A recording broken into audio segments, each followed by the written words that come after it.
Hello everyone. Thank you for joining us at the Online Fundraising WebCon 2020 today. My name is Chloe and I'm the Events Coordinator for Connecting Up and TechSoup New Zealand. Connecting Up and TechSoup New Zealand are part of the Info Exchange group, and we're a not-for-profit social enterprise that tackles the biggest social challenges through the smart and creative use of technology.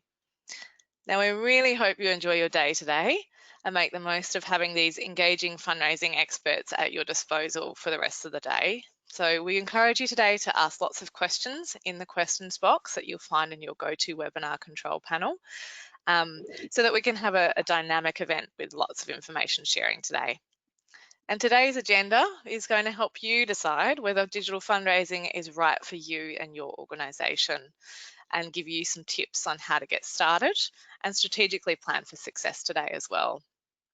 The first session that you're now attending today is Horses for Courses, to Digital or Not to Digital, a warts and all look at fundraising online. And that's with Jonathan Grapsis, the founder of Flat Earth Direct, who you can see there on the webcam. And also featuring a panel discussion, a really lively panel discussion today with Christy Blake from Rspca and Sarah Mansfield from Save the Bilby Fund, who you can see there today too. So this session is a little bit different today. There will not be any slides delivered. It's a really lively panel discussion. As I said, I think we're all a bit over PowerPointed and zoomed out. So these guys are going to talk and hopefully share some really interesting information for you guys today as well. Now, our second session today is at 11 a.m. Australian Eastern Standard Time, and it was due to be with Fee McPhee on the topic of who gives, finding your online giving audience.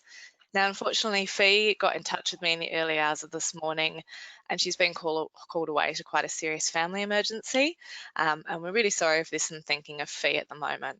We will reschedule Fee's session, and we'll send you all an email within the week to confirm a new date for the session today.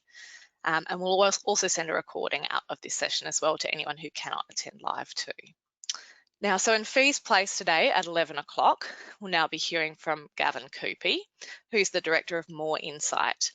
Now, he was going to be presenting his session at 3 at Australian Eastern Time today, and he's now presenting his session, Empathy Mapping to Build Your Digital Tribe, at 11. Fortunately, Gavin's received some of Fee's stats as well on where to find your online audience, so he's actually going to be incorporating them into his slide presentation today for us too. And so our third and final session now will be at 1 o'clock Australian Eastern Standard Time today. And that's about, does the perfect CRM exist? And that's about how to search for a not-for-profit CRM that suits your organisation. And that's going to be presented by Stephen Malley of Fundraising Force. Now, a very quick bit of housekeeping to get started with before we get started today. Please note that the link that you use to join this session today will be the same link that you'll need to use to join every other session today.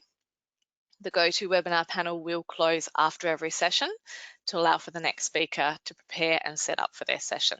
If you run into any issues, please just email me at events@connectingup.org. All lines are muted, so if you have any technical issues, pop them into the questions box and I'll be able to assist you. And if you have any questions throughout, as I said, please come up with some juicy questions for these guys. Pop them in your questions box as well. And Jonathan will either ask some of these guys throughout the session today, or we'll also have a Q&A at the end as well, which will ask some questions too. Now, if you're on a Wi-Fi connection today and have multiple programs open, this can sometimes affect the quality of the audio and video of your webinar. So if possible, please close all other programs and all other internet tabs to ensure you have the best experience possible. All sessions will be recorded today, so if you cannot make a session, do not worry. You will be able to access the recordings and the session materials at the end of today. We'll email a link out to you to access those. So I'm now going to stop speaking. It's enough from me today. I'm going to hand over to Jonathan and his co-presenters, Christy and Sarah, who are going to share a candid look into whether digital fundraising is right for your organisation today. Take it away, guys. Thanks very much.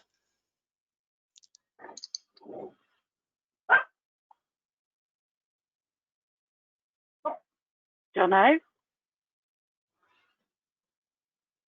Oh no. We've lost Jonathan. Just as I start speaking.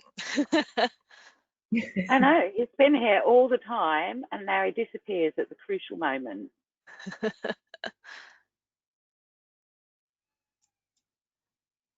Maybe you got stage fright. I can see his audio is connected, but not his video. No. I can't hear him though as well. No, it says he's offline in the panel. Well, shall I start? Yeah, I think we might get started. You girls get started, and Jonathan will reconnect, I'm sure. So if you ladies would like to introduce yourselves today and a bit about your background, and then we'll head to Jonathan afterwards. That would be great. Thank you, guys. You go first, Christy. Oh, thanks, Sarah. Hi, everybody. My name's Christy, and I am the General Manager of Fundraising and Communications at Rspca New South Wales. I've been with Rspca for just over 15 years and have pretty much learnt everything that I know about fundraising at the Rspca.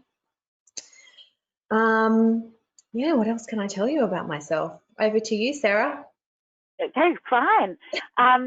So I'm Sarah Mansfield. I've been a fundraiser for, I worked out the other day, 28 years. I know, I don't look old enough.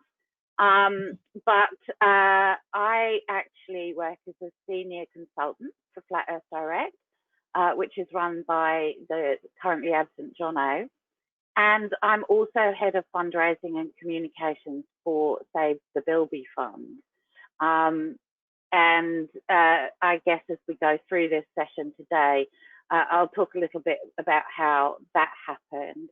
But Save the Bilby Fund, we're very tiny. We have one full-time employee and 2 FTEs, and we're entirely digital, which is, I guess, why Jono's invited me here today. I think just to tack on to the end of that, Rspca is probably on the other end of the spectrum. We're a bit of a larger organisation. We've got over 500 staff, and because we're over 150 years old, the fundraising program is a little bit more traditional. And, you know, I guess a large chunk of our income comes through other channels outside of online, and online has certainly been an area of growth and focus for us over the last few years. And would you say Jono's picked us because we are kind of polar opposites of scale, do you think? Yeah, I think so.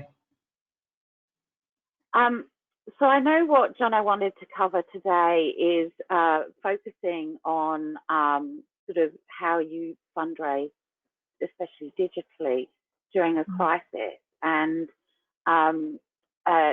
we've all been in this COVID-19 state of emergency, which has affected everyone.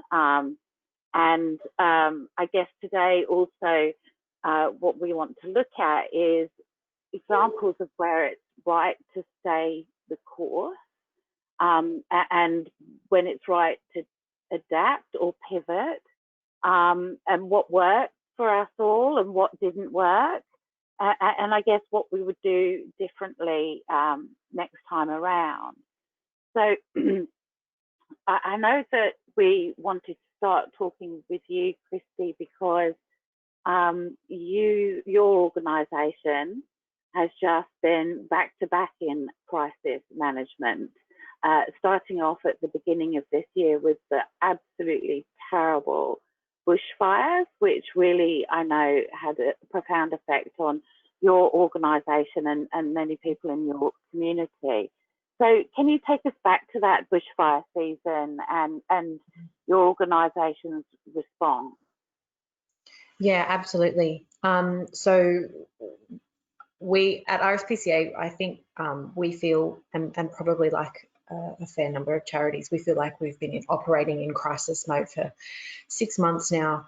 The bushfires hit us here in New South Wales specifically actually in November.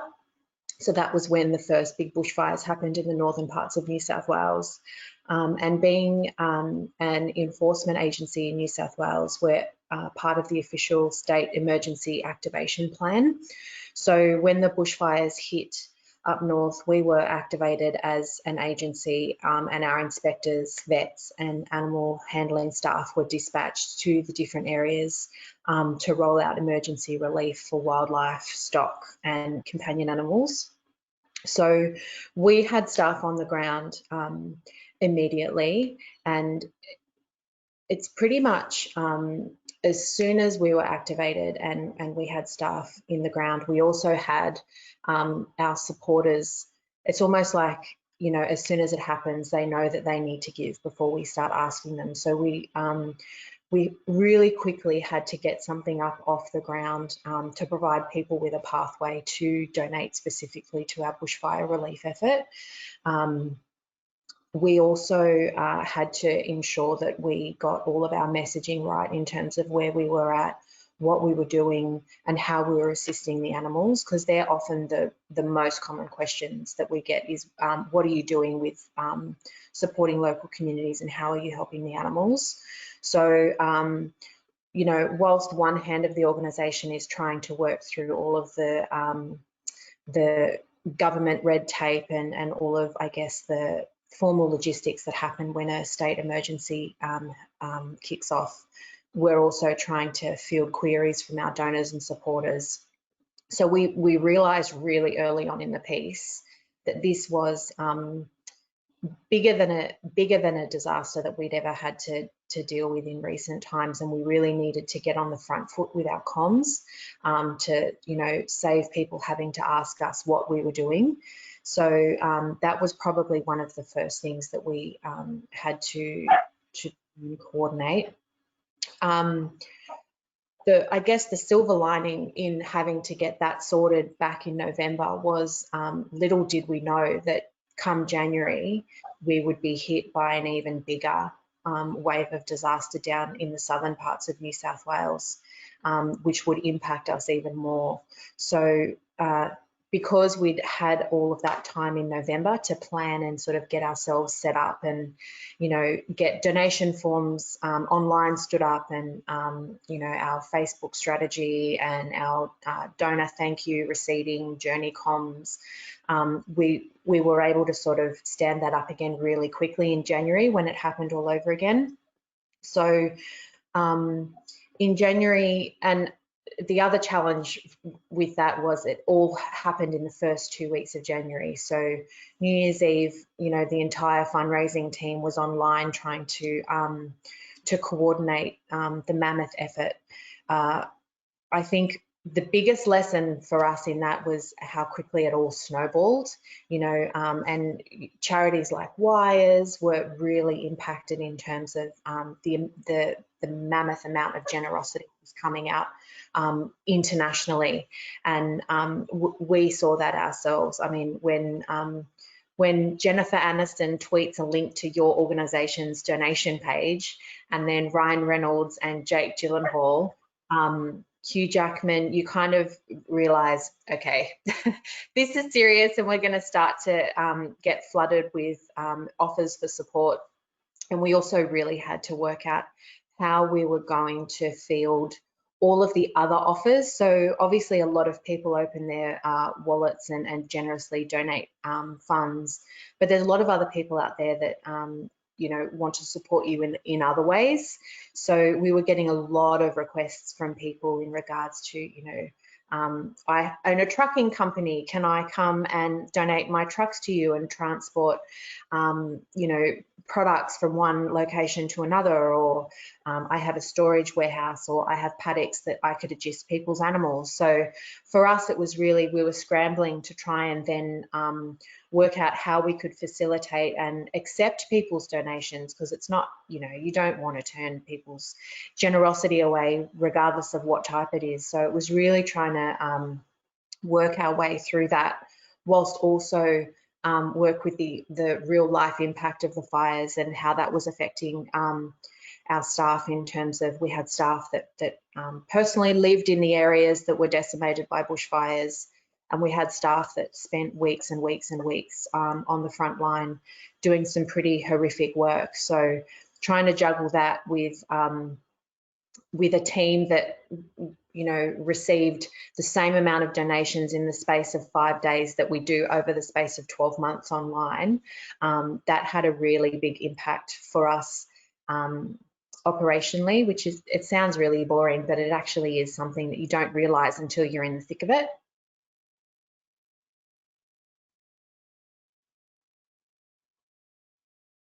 Okay, sorry. Somebody needs to speak at this point, and That's all right. I'm happy to jump in if you like. You, Sarah. How are you going? Sorry, guys. Jonathan apologises. Literally, his internet cut out as soon as he was about to get started. He's working hard to try and fix that. So it's not my morning this morning for this webcom. But anyway, Jonathan has emailed me the questions today that he'd like to ask. So I'll take over from his sort of role. Hopefully, you'll forgive me for not for reading a few of these questions.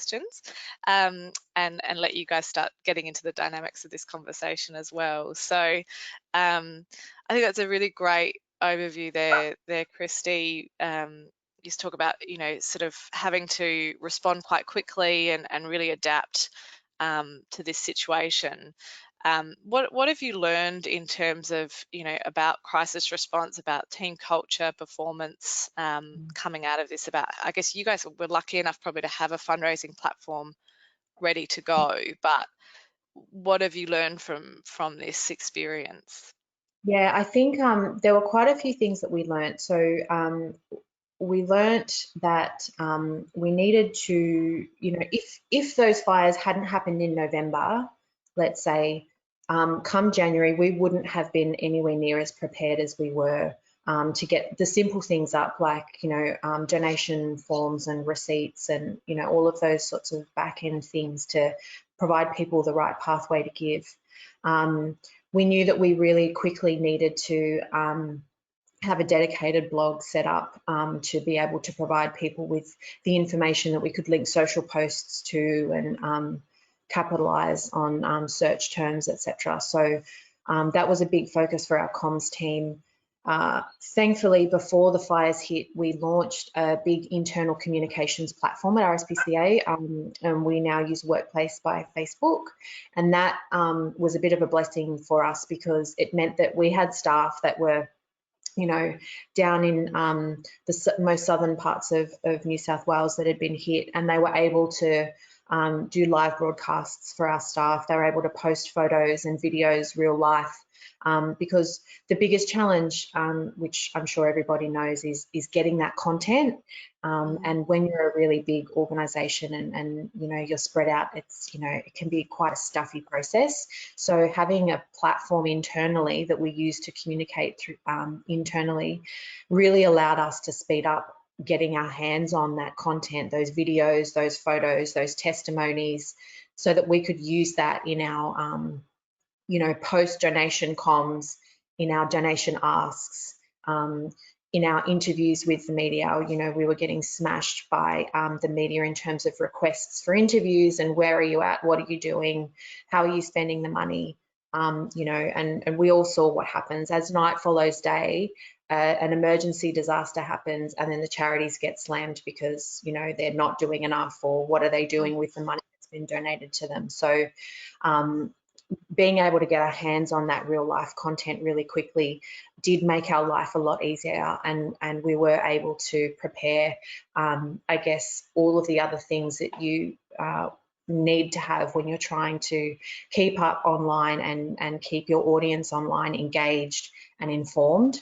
And I think that was probably our biggest lesson, is, you know, cutting that process down as quickly as possible and turning that content around was really important, because I think, you know, and this was the first time we'd experienced it, donations really can snowball really quickly online, very differently to an offline capacity. So being able to be agile enough to manage that.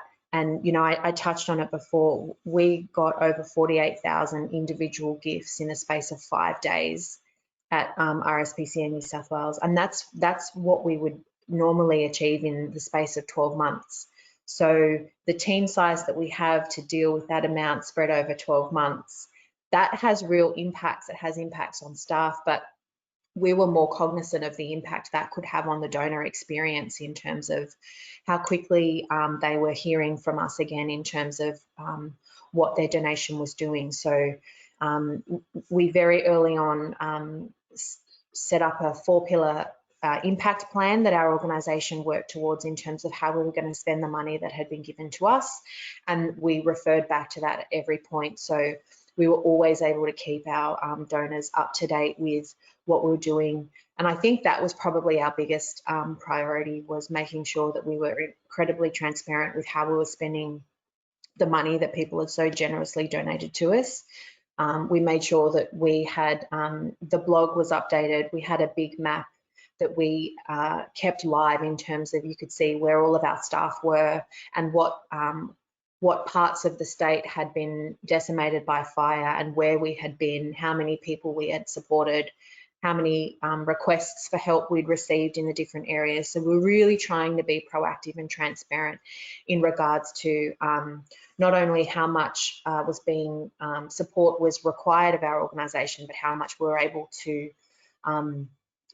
deliver. And you know, that took a fair bit of time to stand up. Hi, Jono. Hi, everyone. I love live webinars, don't you? So that probably was one of our biggest lessons, is really just throwing the rule book out and just trying to be as quick and agile as possible when it comes to providing people with clarity around how you're spending their money and the impact that you're achieving in those areas, because people are obviously very emotional, and you know, when they're asking you what you're doing with their money, it's coming from a really emotionally driven place. So making sure that we were putting enough comms out there so that people didn't have to ask us, that really helped. And I guess before I throw back to Jonathan, that did prompt a couple of questions. Thought to follow up from that. I mean, you said that being able to continually come back to the 4 pillars of impact helped with all of your comms in that point. And I think online in particular, people are so much more able to expect the interaction more frequently, more honestly and more openly with your organisation than they ever would if it was just an in-person quick donation, or they choose to donate on a web page or something like that for a fundraising cause. Would you say that, I guess, from a adaptation for people thinking about going online, is there's a need there to be able to respond more quickly to donors, and be more open with communications as well, change up your communication style, I guess, a bit from the traditional fundraising techniques? Absolutely. I think traditional fundraising techniques, in my view, kind of don't apply online generally. And I think that people, you know, we live in an age where people expect instant gratification and an instant sort of response, and not providing that online can provide people with a source of frustration. So that was a big focus for us in all of the madness that was happening, was to try and make sure that we were able to support that. And, you know, we knew very quickly that a large portion of the people that were donating to us were international. And we discovered, as we sort of started to come out of the thick of it, and we started to, you know, look at who had come through and look at the audiences and how we were communicating with them, we realized that the international community wanted a different type of communication than the local community did.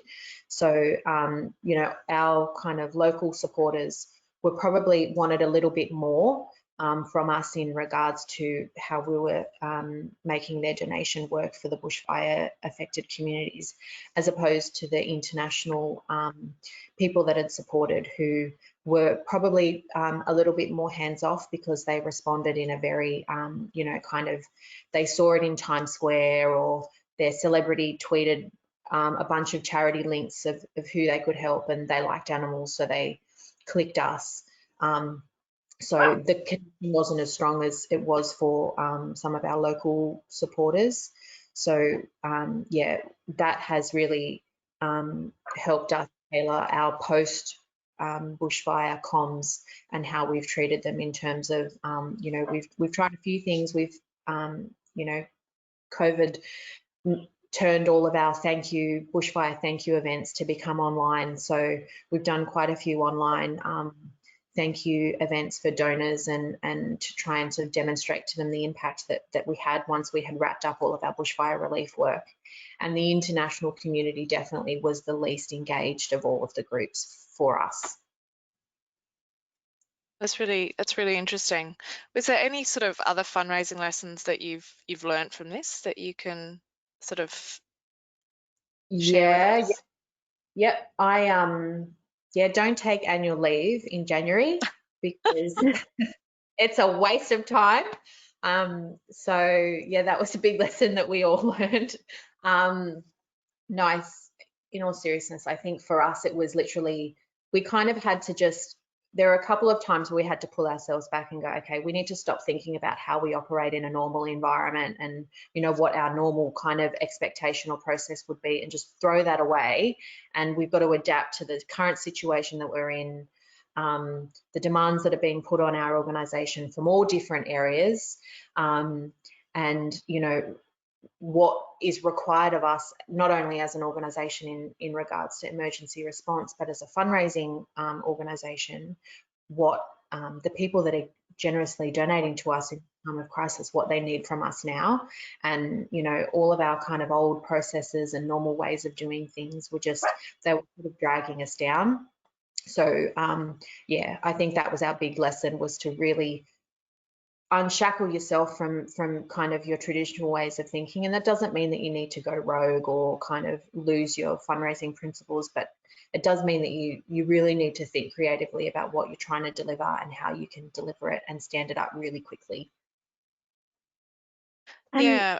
Christy, what about some of the kind of practical things? So you managed to pivot for the bushfire responses and then really get on the front foot in January, but then along comes the lockdown measures. Everyone's supposed to work from home, except you have a ton of animals on site, which are waiting to be rehomed, so they can't work from home.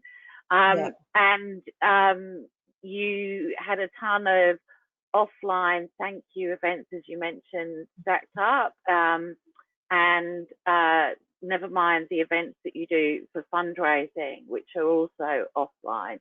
So tell us a bit about what you did around COVID. Yeah, okay. So I think when COVID hit, we were still working through our bushfire relief work. So, you know, we were, over the period of from January through to end of March, every weekend we were popping up in 3 areas, 1 north, 1 south and 1 west, in local communities. And it was basically just, we would show up in a showground with hay, food, flea and tick, beds, leads, collars, a vet, all of that sort of stuff. And the community would come and take what they needed. And that was one of the pillars in our bushfire relief. And that stopped immediately when lockdown happened, which sort of caused us quite a few issues, because then we had to work out how were we going to deliver this relief to people that you can't deliver virtually. How are we going to transition our operational services, which, you know, it's a large part of our labour force, 80% of our labour force is in animal operations. So they're on the ground working with the animals. Our inspector are out in the field investigating animal cruelty. So we had to work out how could we keep them safe and operate at the same time. We had to close all of our shelters, which meant that we had to pivot from normal adoptions into a virtual adoption process that would end with us home delivering the animal to you and doing a meet and greet in a socially distanced meet and greet in your front yard. So there are a lot of kind of processes that we had that really had to be knocked on the head because they just didn't apply in COVID. And that's a real challenge because then that has other impacts. You know, we rely on all of our adoptions as lead generation opportunities for us as an organisation, and they flow through into regular giving journeys. We had to make sure that we protected that lead source, but obviously more importantly, we had to get these animals rehomed regardless of what was going on in the world because, you know, we don't want them to have to sit in a shelter and just wait for the world to go back to normal before they can get their chance at adoption. So we had to change those processes, and we really had to engage a big foster care network. So it did provide us with some opportunities digitally to sort of go out and do some bigger calls for emergency foster care and those sorts of things, which really activates the community. And it kind of opens us up to different audiences that we might not have been able to tap into with just a fundraising ask. So yeah, for us, COVID, you know, we were still reeling from the fires, and the other, I guess the other thing for us is when we hit COVID, you know, we were getting questions, should we be doing an emergency appeal about COVID? And, you know, my initial instinct was, well, I feel like our audience is all crisised out. You know, we've been talking to them about crisis since November. And even before that, because, you know, whilst all of this is happening, we've got the drought that is another natural disaster that's sort of slowly ticking away in the background that we're very heavily impacted by. So there's been crisis messaging going out to our audiences online and offline for a long time. And COVID was harder for us because whilst we're heavily impacted by COVID, that's not our space of welfare work. So I felt disingenuous if we were to go out and do a big fundraising appeal in regards to COVID. But the flip side of that is if we don't talk about it, we appear tone deaf. So it's really trying to juggle that balance of talking about it online, which, you know, when you start talking about it, you will get people that want to support you because of it. And then, you know, also not going out with a big fundraising message around COVID, because we aren't the agency that is going out and providing people with a lot of support. Obviously, we're supporting people who whose circumstances have changed since COVID, and maybe they can't afford to look after their pet anymore. You know, we've provided people with a lot of emergency boarding, surrenders, all of those sorts of things. But by no means is it anywhere near the size of welfare that some of the other agencies like, you know, Red Cross or Vinnie's or Salvos have had to provide because of COVID. So it really was a bit of, we had to juggle that balance of, we need to talk about COVID because, you know, we're going to look really out of touch if we don't even acknowledge that it's happening. But we don't really feel like we should be fundraising around COVID, but it's going to impact our fundraising campaigns. So yeah, it was a real sort of, it was a real push and pull for us, and there was lots of heated debates around what we should be doing and what the right thing was. And I guess, and all the while we're talking about online campaigns only really at this stage, or were you looking at, you know, traditional fundraising campaigns as well? What were you guys looking at during this time? Well, I mean, because we're such an old organisation, we've got a really large offline audience. And we've got a really large online audience, and there is a crossover between the two, but we have to make sure whenever we're thinking about communicating that we're thinking about both segments so that we don't leave anybody behind. So on one hand, we're originally having a bit of a panic around, okay, well, this is COVID's happening right as we're launching our tax appeal, and, you know, will people even be able to go to the post office to send their donation back? Because we had no idea what the world was going to look like. And, you know, with a large offline audience, you know, we've got a traditional donor base that are very DM responsive, average age 75, you know, it's really, we had to think about them in that context. But then also online, we needed to talk about the implications that COVID was happening in our operations. You know, suddenly you can't just come to our shelter and you can't just come to our clinic. We're not doing our community days anymore because we couldn't, you know, our community days where we rock up in a community that needs support and provide free microchipping, vaccinating, desexing. We couldn't do that because they draw crowds.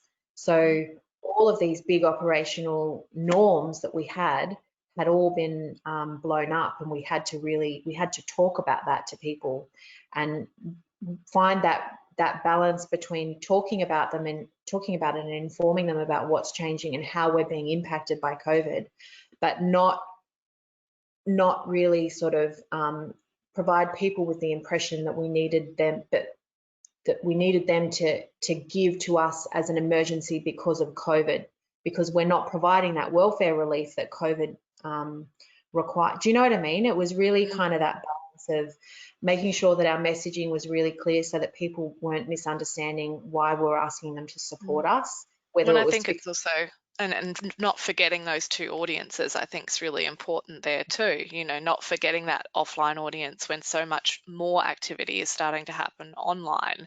And I think that's probably, you know, for consideration for everyone when you're thinking about online fundraising. It's not just, you know, oh, we now move on to this only sector of fundraising. This is what we do now. You have such a strong offline basis. You need to actually just think about how you change your communication styles for both. And I think that's probably, you know, something you guys can talk to a little bit later as well. Yeah, and I think maybe we have Jonathan back now potentially. I think so. I might let him. Can you see and hear me? Yes, we can. Yeah, so I might let him take over and continue on the conversation with Sarah for now as well, and then pick up where we left off, and I'll disappear. Thanks. So you don't have to see my ugly mug for a bit. Don't go too far, Chloe, because if you're going to base it on, there's a chance I might drop out again. So I apologise, everyone. And the irony is we were talking before the session started about the joys of Zoom meetings and webinars and all that sort of stuff and all the distractions we normally have in the background, but I didn't expect the NBN to drop out. So that was fortuitous timing. But anyway, I'm here and hopefully I'll stay here.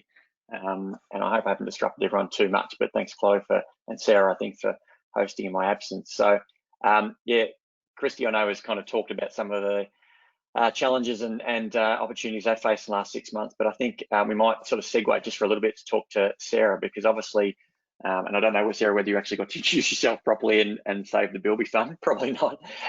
So maybe it's worth you just talking a little bit about sort of the potted history of the fundraising kind of journey that you guys have been on over the last couple of years, and then kind of how that leads up into, I guess, what's happened over the last few months, because I think it became apparent pretty quickly that the experience that you guys face and kind of the way that you guys fundraise is obviously very different to a big organisation like the one that Christy represents. Yes, thanks, Jono. Nice to have you back. So I did say at the beginning how tiny Save the Bilby Fund are, so that everyone knows it's a massive contrast to Rspca New South Wales. Well, first of all, does everyone know what a bilby is? I can't hear you, so don't answer me. Tell us. But for our friends in New Zealand, that we're so happy to have you here, you may not know what a bilby is. This is a bilby. Not a real one, just to point out there's been no bilbies, real bilbies used in the making of this webinar. Yes, I promise you it's like fabric, not stuff. Anyway, so bilbies are, their other name is a rabbit-eared bandicoot. They're a type of bandicoot. They're a marsupial. They used to cover 80% of the Australian mainland, and now they've been pushed back, and they're either at risk of extinction or threatened, depending on which state you're talking about. And they now cover sort of 10% of the Australian mainland, if that. We think there's maybe 10,000 of them left. They're pretty cute. They're pretty weird. Look, they've got these weird tails with kind of a naked spur at the end and then a tuft, and they're particularly susceptible to feral cats. And they come out, they're nocturnal, so they come out at night carrying this weird white flag to show the cats exactly where they are. So they have been very affected by feral cats and foxes, grazing and rabbits, which is why they've been pushed back to the brink of extinction. And the reason, I don't know why I'm just stroking it like it's a pet. Sorry. The reason why it's important to protect the bilby is not just because of the bilby itself, but they are nature's eco-architects. So they live in deserts, but they're susceptible to the sun, so they dig really deep spiral burrows. And, you know, they're like compost bins, you know, bits of vegetation will fall in them. It allows the water, when rains come, instead of just running off the laminated surface, baked hard by the sun, it enters the soil more deeply via bilby burrows. And bilbies give shelter. It's been recorded to up to 48 other species use bilby burrows for their own shelter and protection. And over half of those are species that are a threat of extinction. So saving the bilby saves more than the bilby. It saves the outback environment. It allows vegetation and other wildlife to proliferate. So that's why we give a hoot to hoot about the bilby itself. It's also pretty cute, and its fur is just delicious. Not to eat, just to touch. So Save the Bilby Fund was actually founded in 1998 by two park rangers. They became known as the Bilby Brothers, and their aims were pretty simple. They wanted to raise enough money to build a fenced protected area on the national park in Currawinya, where they both worked as park rangers. And so that's pretty much how we started. They built the fence, they put bilbies behind the fence, and within 3 or 4 years, there are about 200 to 300 bilbies from the community expanding there. But unfortunately, neither of these Bilby brothers, Frank or Pete, were actually fundraisers. They were park rangers, but they thought they were fundraisers. So that's part of the problem of where we started. So they hadn't got any money for maintenance of the fence. There was flooding. The fence was compromised. The whole bilby population was decimated again within about the same amount of time that it took to build up, because cats and foxes were able to enter that protected area. So when Flat Earth Direct started working with Save the Bilby Fund about 3 years ago, they'd only lost fundraising income. They hadn't gained any fundraising income anywhere. They did have a whole storage container full of pins and wristbands, but apart from that, they had no fundraising strategy other than to sell pins, wristbands, and caps. And so the CEO, Kev, came to Flat Earth Direct and said, do we have a chance of fundraising at all, or do we have to shut up shop? And so a strategic planning session took place, and they gave fundraising a go. And so for the first 3 appeals, Save the Bilby Fund were clients of Fundraising Direct, managed by a colleague of mine, and it was clear that people did still care about the bilby. And we had a great emergency appeal, which was the first one that Fed did, and it was a match giving appeal, and we got $50,000 in pledged gift, and we raised $50,000 in match gift, which was amazing, which meant that Kev could build some new breeding facilities and start breeding more bilbies to populate the fenced area in Currawinya. The fence has been fixed by this point. And then, so about 18 months ago,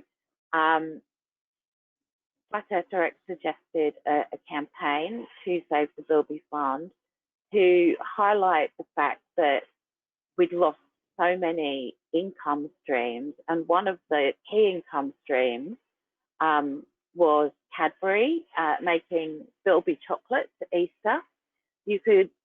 Having an Easter Bilby has been part of many Australian children's experience of Easter, and they're getting as hard to find, the chocolate Bilbies, as the real ones.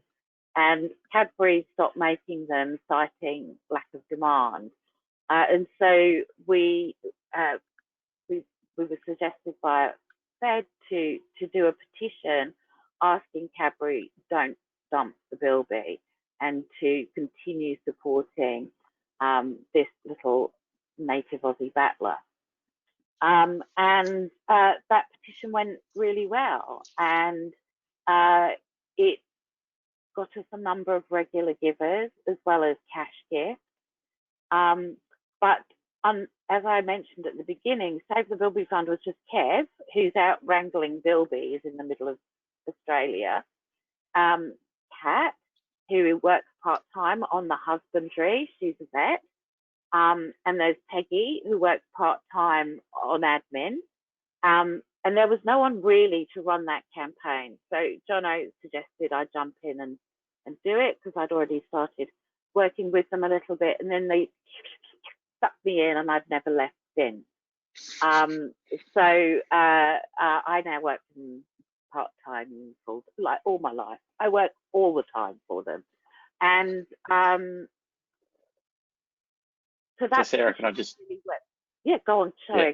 No, I was going to say, it's all right. No, so up to that point a year ago, you've run your first kind of regular giving recruitment campaign. You run a petition lobbying against Cadbury for kind of doing the wrong thing against the Bilby Fund. Then the start of this year, just before COVID hits, just tell us very briefly about the second sort of two-step regular giving campaign you guys run, and then obviously we'll sort of segue into what happened right in the middle of that campaign as the COVID crisis sort of came to life. So our original petition didn't engage Cadbury. We got nowhere with it, and we got sort of about 15,000 unique signatures. So this year we planned and decided to do another two-step kind of engagement piece, which is calling on Coles and Woolies, Australia's best-known, biggest supermarkets, to stock chocolate bilbies at Easter, because there are chocolate bilbies being made, but they're just not found in your local supermarket, and they have the biggest share of the grocery business. So that was our intent this year. And we planned the start date, and we thought we were hilarious by doing it for Friday, March the 13th, which, if you look back on the Australian timeline, is actually the first day of lockdown measures being put in place. So we get to March the 13th, and we learned a few lessons from the previous petition. We didn't go quite so hard so quick, so that we could slow it down a bit and get some better handle on the community management. So yeah, lockdown started, but the campaign went brilliantly. It went gangbusters again. But we didn't just have signing the petition and giving a cash gift this time. We had some other engagement devices on the petition website, actions that we really needed to happen. We wanted people to send an email to both Coles and Woolies stating what they wanted them to do. And they had the opportunity to download a letter which they could hand in to their local store manager. Well, of course, no one was meant to be going to the store willy-nilly. They had to go to the grocery store once a week, and, you know, social distancing and all that. So we had to take that one down quickly. But then within a couple of weeks, obviously as the lockdown moved on to where it got to, with everything shutting down, we realised that our bilby experience, so we have our breeding facilities and a small tourism exhibit in Charleville where the Bilby brothers live, and we have a short season. It's only 6 months during the winter, when we capture all the grey nomads wanting to see the Bilbies. It's great lead generation. We're tiny. We get sort of 80,000 people or so coming through there in 6 months. It's a really essential facility for us in terms of lead generation, and we weren't able to open it. Now, if we can't open it at the beginning of it costs us quite a lot of money to open it, and that money is defrayed over a 6-month season. Even if we were to open it now that things are opening up again in Queensland, we wouldn't make our money back because the season's too short. So we realised that not only have we lost all these different income streams that we're trying to replace, now one that we thought was pretty solid is not going to happen either. And so I started my tax appeal really early. And I'll stop you on that though, before you move on to tax. I just want to know a bit more about this particular campaign, because you've started on Friday, March 13th, when we've gone into lockdown. But how did that perform in comparison to the campaign the year before? But also along that journey, did you and/or Kev, get the speed wobbles at all? Was there any feeling of, oh my gosh, should we be doing this? Is this appropriate? I know when I came back into the call, Christy was talking about that from Rspca's perspective. What was the feeling within the Bilby team, and how did it go in comparison to last year? Well, absolutely. Kev said, should we still go ahead with, first of all, the campaign? And we said, absolutely, yes, you should go ahead. So there was no stopping it. Obviously, we didn't want to be tone deaf to COVID, but we didn't make any reference to COVID during that campaign at all, and it ran all the way through until the end of May. We've got 36,000 unique signatures on it. We generated 416 regular givers, and the campaign broke even. It generated a net income of about $3,000, which is ridiculous, ridiculously good. We had no idea it would go that well, and we were able to put some of the cash income generated from the petition into calling more and extending the petition. So we weren't asking for extra investment from the board. We were reinvesting because we'd already received more cash donations than we anticipated.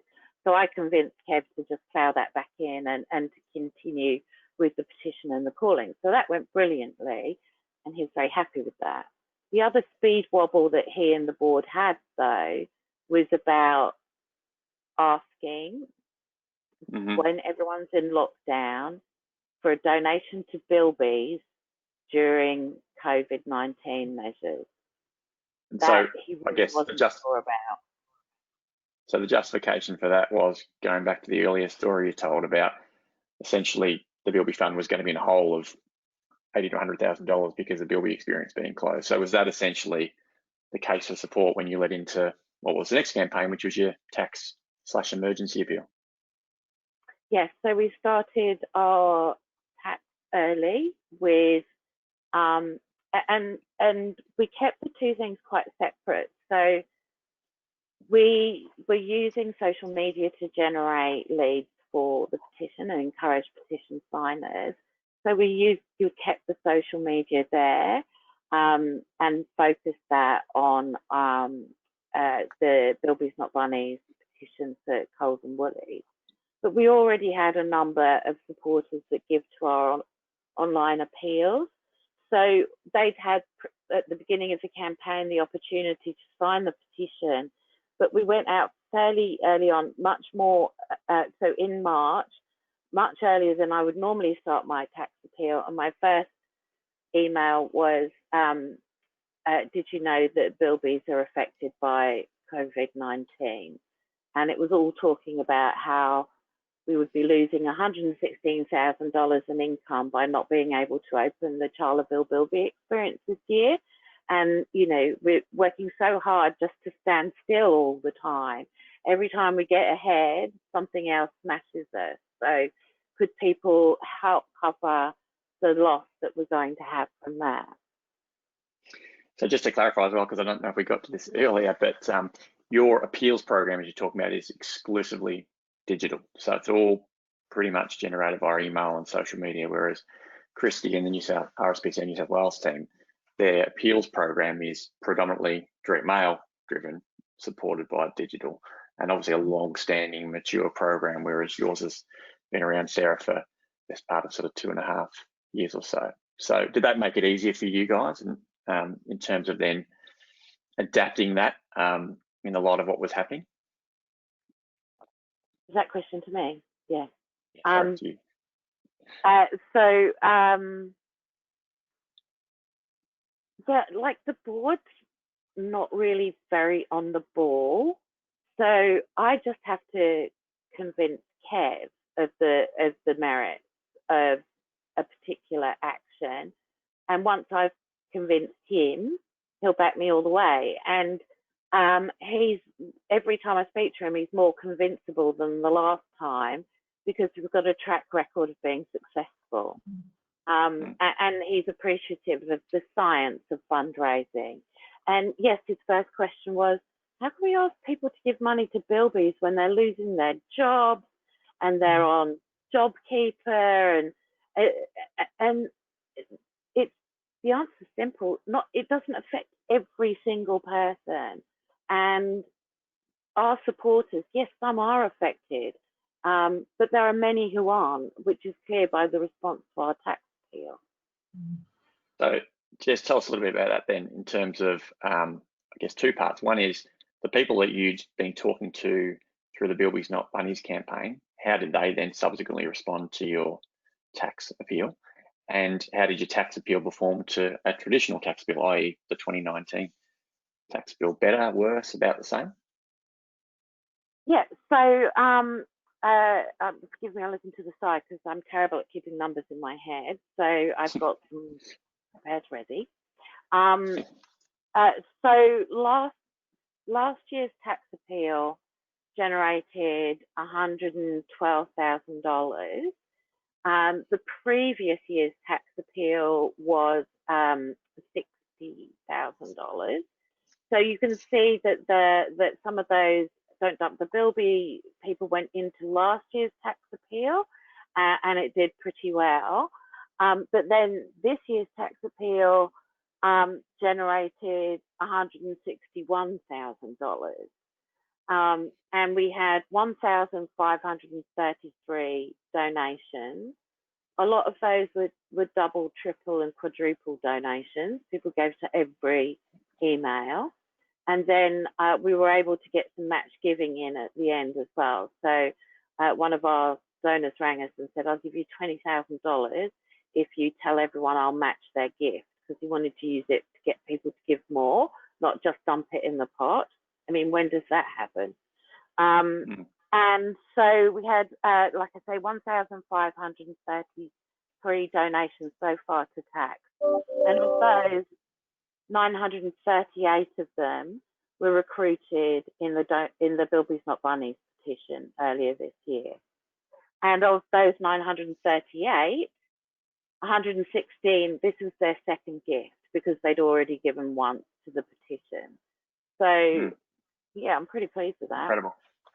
Yeah, it's amazing. Well done. Christy, I'm going to go back to you for a second. And again, apologies if you covered some of this while I dropped out, but just talk us through a little bit about your appeal period, I guess, over the last few months. And you talked before about obviously coming out of the bushfire season into COVID. And I know you guys launched sort of a digital emergency appeal, which, as you talked about, was kind of making sure that you weren't tone deaf and you're reflecting what's going on without feeling like you're constantly going to people with the disaster tone attached to it.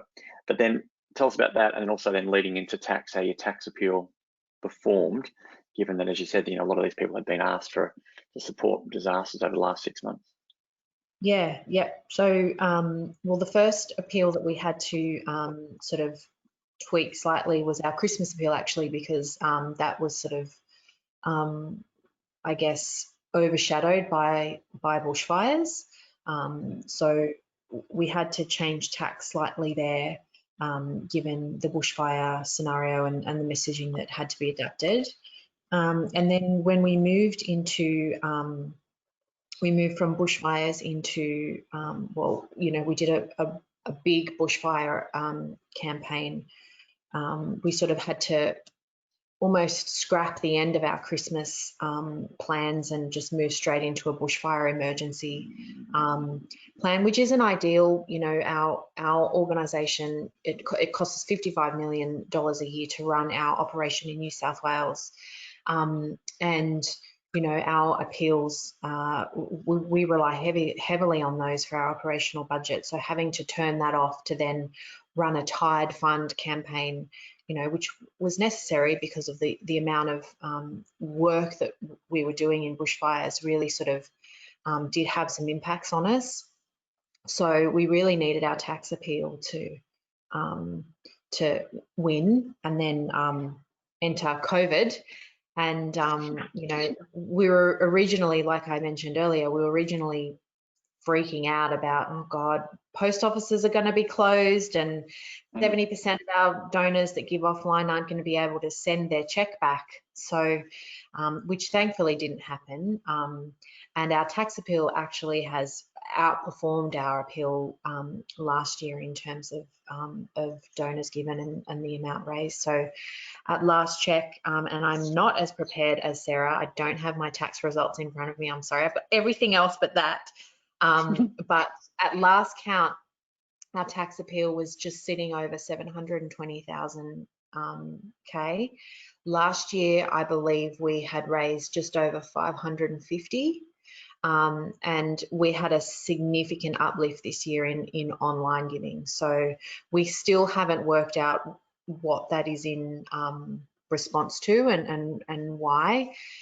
We tested a bunch of different things this year, but we need to work out what actually had an effect. So our analysis of our tax appeal is still going. But I think, you know, for us, it was really about our COVID messaging. You know, we took a similar approach to what Sarah described with Save the Bilby, in terms of, we had to say to our supporters, yes, whilst we aren't actively working in COVID relief, we are absolutely impacted by COVID. You know, our surrenders were spiking. You know, our inspectors had to double up.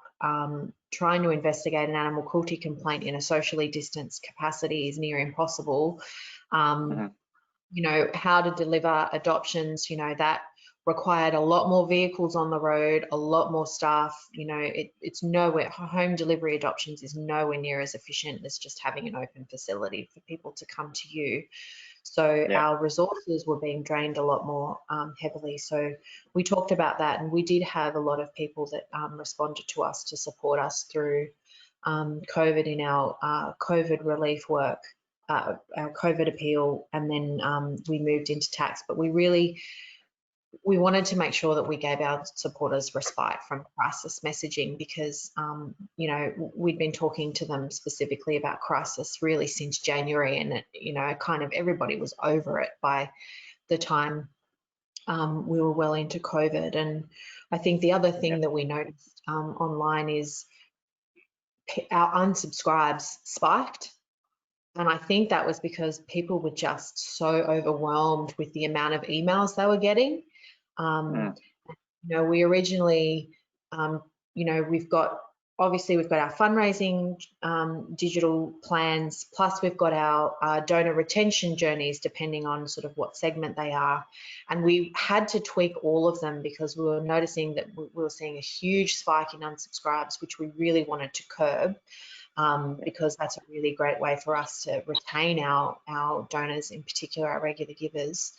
And, you know, we originally thought, okay, well, we'll tweak our messaging and we'll just talk about positive, happy things. We'll provide people with some relief in terms of, you know, funny animal videos and bloopers at the shelter and things like that. But even they were getting high unsubscribes, because I think people were literally starting to tap out. And we had to recognise that really quickly, and we just ended up sort of turning a bunch of our comms off purely because our supporters were telling us through our unsubscribes rate that they just needed a minute. So yeah. Okay, cool. Good stuff. Just conscious of time, and I think one of the things we might spend the next 5 or 10 minutes talking about is kind of things that we've learned over the last few months and some of the themes. One of the things I was just going to kick off by saying is one of the real challenges that I think a lot of organisations have faced over the last few years is, you've talked, Christy, about you've got a very big DM file supported by digital. Sarah's kind of the other end of the spectrum, which is very much driven by digital.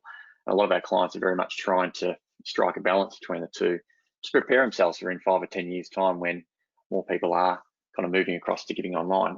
We saw some really good examples, and I think Sarah's is one of them as well, whereby organisations did a really good job of recruiting new supporters online during the COVID crisis appeals. Royal Melbourne Hospital Foundation, an organisation we work with, and for many of you, certainly in Australia, would know of the Royal Melbourne Hospital's work there at the coalface of coronavirus in Melbourne. And they went out with an emergency appeal in about mid-March, just when things were really kicking off. Now, to give a bit of context, their tax appeal normally raises about $250,000. As of last week, that crisis appeal, which effectively replaced their tax appeal, was pushing $700,000, pretty close to that. Of that, 4,000 of the donors who gave to that appeal were brand new donors, mostly people who'd been past patients at the hospital, and a third of those new donors were online. So 12 or 1,300 new donors had given via email, or given via an online donation page for the very first time, which is, in context, a pretty large chunk of people to give their very first gift online. And Sarah talked about the fact before that not only was the regular giving campaign, the petition campaign, really successful, but a lot of those people then went on to actually give cash again. Even people who just signed the petition went on to give cash subsequently. So I think that was it might really be a kickstart for organisations to start recruiting cash supporters online, which I don't think many organisations have been particularly successful doing. What are the other things that you got? What are the things that you guys learned over the last few months? What are the things that were sort of similar to what you'd seen in the past in terms of direct response, things that work, and what were the things that were a little bit counterintuitive to kind of what you're used to seeing? Has anyone got any experiences there? Well, I think just to touch on what I was talking about earlier in terms of, what we were used to seeing in terms of how our supporters respond to our comms kind of changed with COVID. So just really a lesson for us there was, and I touched on it earlier in terms of don't just keep doing what has worked for you in the past, like always keep your finger on the pulse, because at some point something can happen and your donors will be telling you something subtly. And if you're not watching all of your different metrics, you could miss it. And that could have a big impact on your program in one way or another, whether it's directly through cash giving or whether it's through, your donors unsubscribing and then not being able to get the value from your retention journey. So really just always having visibility on those important metrics for us helped us prevent probably what could have been some bigger issues for us if we hadn't been watching that sort of stuff. Yeah. I think one of the things that we saw is that speed trumped everything. It was really critical to be out there quickly. We always, and I'm sure a lot of the people listening in today who have got sort of cash appeals programs, we know the things that are really fundamental to a successful appeals program: telling credible stories, share case studies, use personalised ask amounts based on what people have done in the past and all those kind of things. We kind of put all that to the side in many respects, whether it was a DM emergency appeal or a cash appeal. The most important thing was just getting out there quickly and responding really, really quickly, and just being candid with people and saying, you know what, like we've lost a couple $1 million because our events aren't going to happen, or the Charleville Bilby experience is closed down. We're in a hole. We need your help. And I think that essentially, which is the kind of polar opposite of the way we'd normally appeal, was the most important thing. Be honest, get out there quickly, and don't be afraid to ask, because I think we all probably had moments where we're like, oh, is this the right thing to do? But our donors have shown that, in terms of the way they've responded. Yeah, There are some organisations which I give to that haven't asked me for anything this year. Big organisations. So what? They don't need my money? Cool. Give it to them. That's a disservice. That's a disservice to their beneficiaries, to be honest, because it's impossible to think that they can't have been affected. And the reality is that they've obviously raised less money as a result. And I think you need to think about, you know, who you're serving, which is your beneficiaries. How can they not be affected by not asking?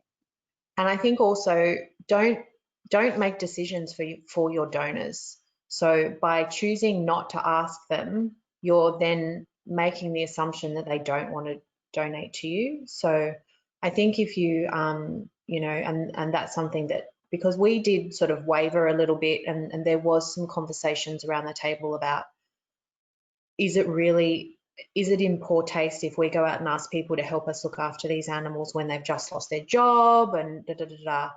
But at the end of the day, they don't have to donate. They can say no, or they can just not even open the email. So I think when you start making decisions on behalf of your donor, you're actually not respecting them. Yeah, that's kind of my thoughts on that. Yeah, absolutely. And to your earlier point, Christy, you know, I think a lot of our initial fears weren't actually realised, and I'm very conscious and aware of the fact that we may still have some of these things come to fruition because we're not out of the woods yet. But the things you talked about before, and a lot of our clients were chatting about these as well, were things like, you know, from a DM perspective, will donors go to a post box, or they go and buy stamps? Is there going to be anyone that process donations? Maybe we should move everything online. But the reality is, we know that was fraught with danger, and a lot of our initial fears weren't realised. So I think it was important to just be kind of making decisions based on what was happening right there and then, as opposed to what we think might happen in 8 weeks' time, which clearly didn't pan out anywhere near as badly as we thought. Yeah. Which is really difficult when you're, you know, you're surrounded by catastrophic media and catastrophic messaging.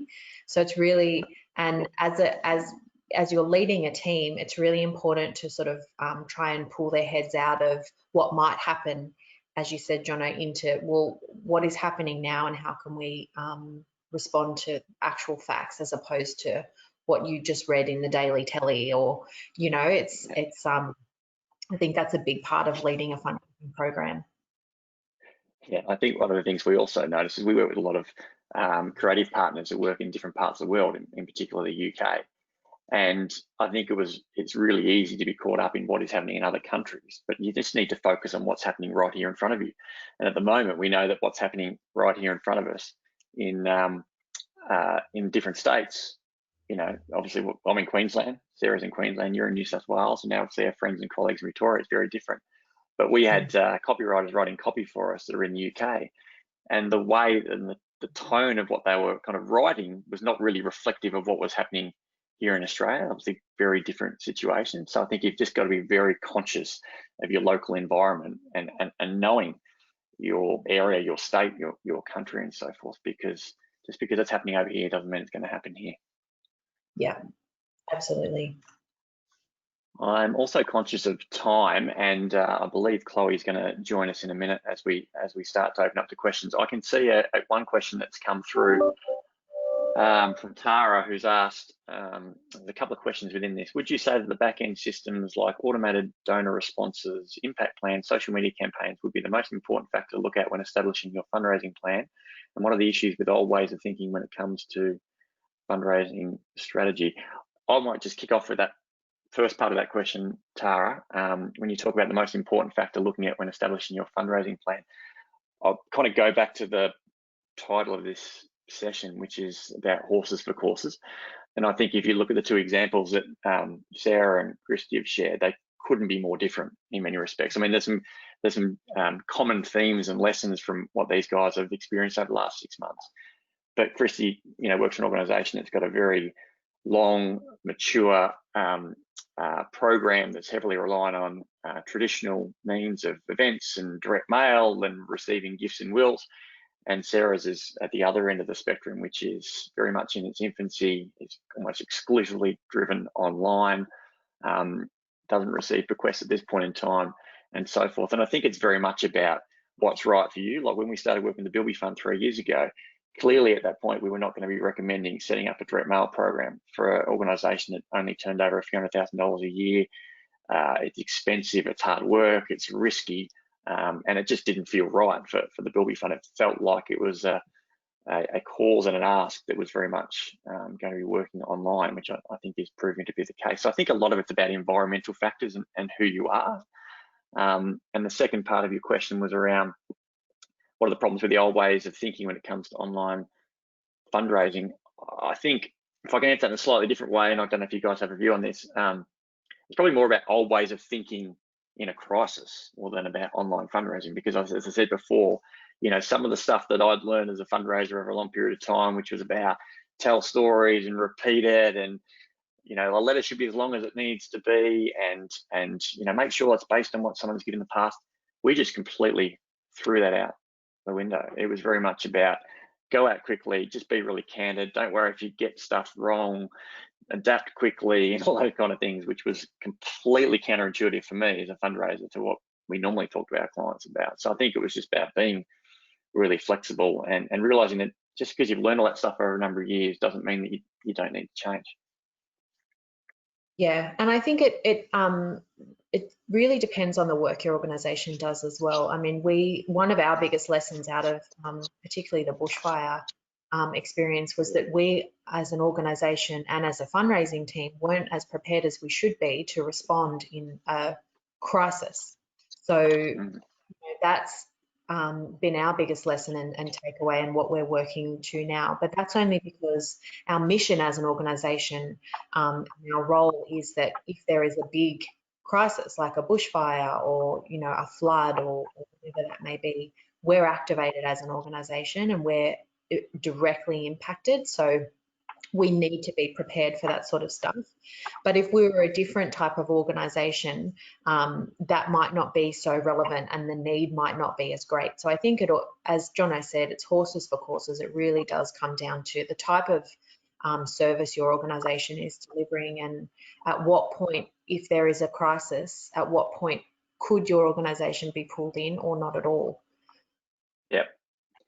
One of the absolute best examples of fundraising in a crisis that I saw over the last few months was an organisation that we don't work with, but I know a little bit about, which was a mental health organisation called Headspace, and they run a successful peer-to-peer event called the Push-Up Challenge, which has been running for a couple of years.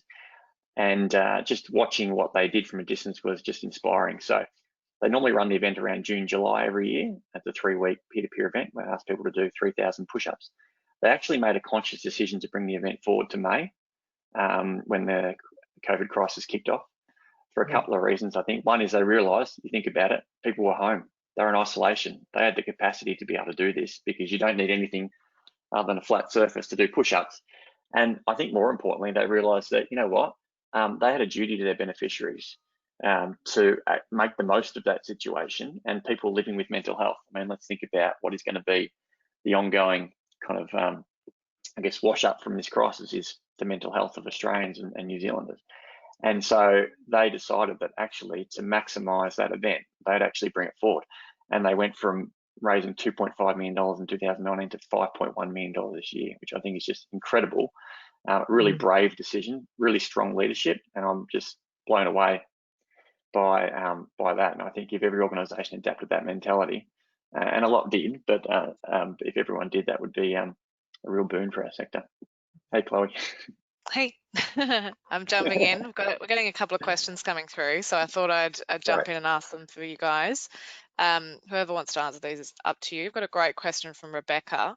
She says, in times of crisis, would you say that the priority would be maintaining and improving the relationship with your existing donor base, or reaching out and gaining new donors, even if that relationship with current donors may suffer? If from our perspective, I think sometimes that choice is taken out of your hands. So for us with the bushfires, we absolutely had to do both, and we were swamped with support coming from the international community and the broader Australian community just through you know, the snowball of social media and the hype that the bushfires received. But we were also being swamped from our donors in terms of, tell us what you're doing, how are you helping, what can we do to support you? So we really needed to do both, and we couldn't choose one or the other. So for us, it was just about, we just had to adapt, and we had to kind of divide and conquer, and it was all hands on deck for us in terms of how we managed to look after both priorities.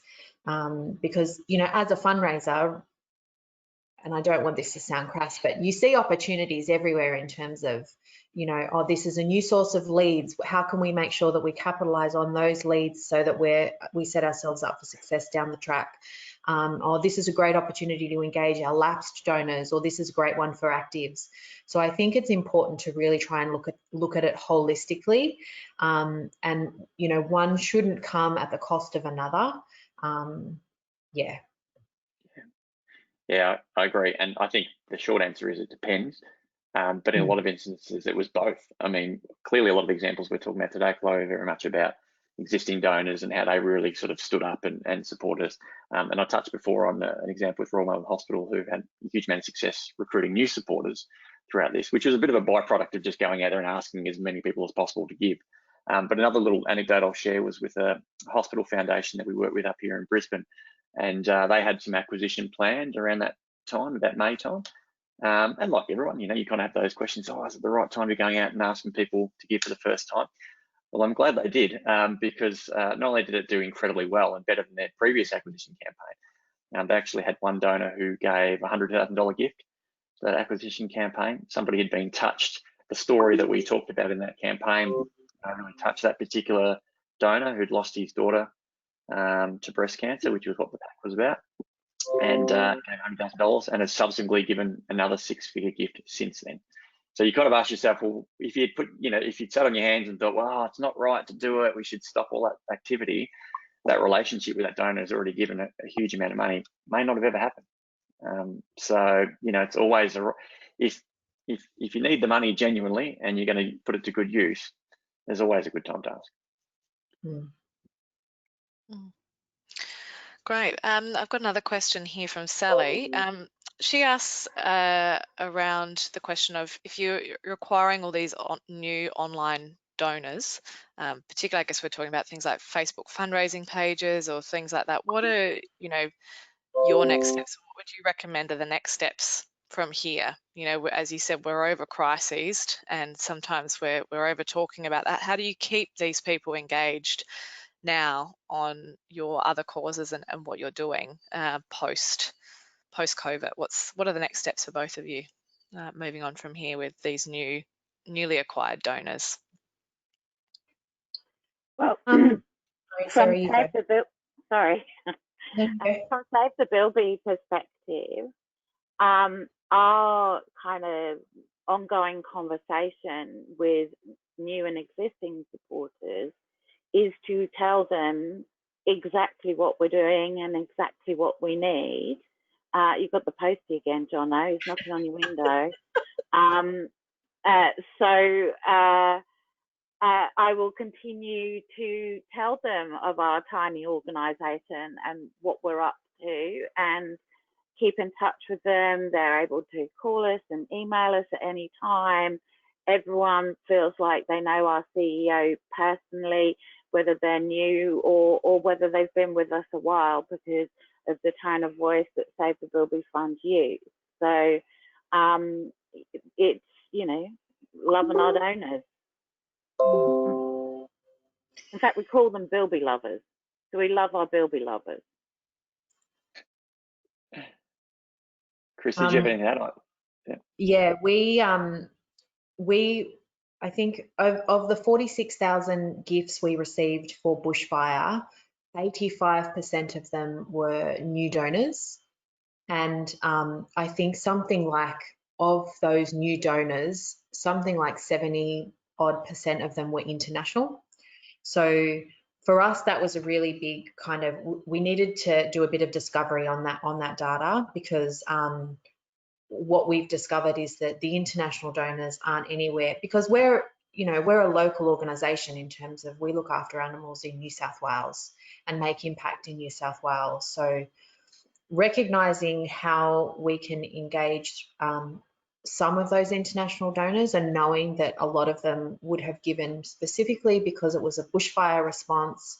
They'd seen it on, you know, the news, and we needed to then really segment our data, and we've been talking to the Australian community of givers differently and treating them differently to those the international givers in terms of like I mentioned earlier, our Australian supporters, who were also a segment of those were new to us, wanted a lot more information from us in terms of how are you doing, and they were more engaged in our comms. So we've been very kind of heavy on our comms in terms of this is where we're at with how much we've spent, this is what we've spent it on, and we've kept that up until we've now spent all of the money that was raised, and we've done reporting back virtual events where we had some of our inspectors and our vets on a webinar like this with supporters that had given to the bushfires, and they were able to hear firsthand stories of work that they'd done in Cobargo or Eden or up north, and to see some vision that we hadn't released to the broader community. So we made sure that we wrapped up all of made sure that all of those supporters knew how much they had impacted the animals of New South Wales with their gift before we started asking them for something else. And we've been treating the international donors differently just because they're less engaged and potentially interested in supporting us in the future, but we haven't given up yet. Yeah, I was just going to quickly add to that, Chloe, 20 seconds is recognise who they are, and also accept that they may not necessarily, and probably won't behave like your traditional donors, because they've come on board under the guise of, you know, an extraordinary circumstance. And we often see with emergency or crisis donors that they're giving to the crisis. You just happen to be the conduit of that support. So I think you just got to be a little bit careful. You don't think, well, you know, and I know Chrissy has another, we've got 45,000 new supporters, we'll put them in our appeals program. They won't behave like normal appeal donors. And so as long as you recognise that, and then if you do communicate them moving forward, that you play back to them why they supported in the first instance, which was because of, you know, a bushfire or because of the COVID situation. Yeah, that's great. Some great insights there, guys. I think that's all the time we've got for questions today. Is there anything anyone would like to say, or Jonathan, you'd like to say to help wrap up today's session before we go? Always check your connection first and make sure it's working, and give the postie the memo as well to let him know not to knock on your window. But yeah, hopefully this is about webinars in a crisis, because that's how I felt like it was today was about. But anyway, I'm being a little facetious, but no, I don't think so. Other than the fact that yeah, just hats off to Christy and Sarah for not only the incredible efforts that they've led their organisations through in the last few months, but obviously sharing their stories today. Hopefully people got a lot out of it. I think I have one final quick thing to say, sorry. Yes, please do. Yeah. One thing that I would recommend, and it's easy to forget, but I think it's very important not to, is don't forget to look after your staff off the back of these crises, because, you know, they, on a normal day, put everything that they have into their work, because, you know, we all work for the charities that we work for because we love their cause and we love being in the not-for-profit industry.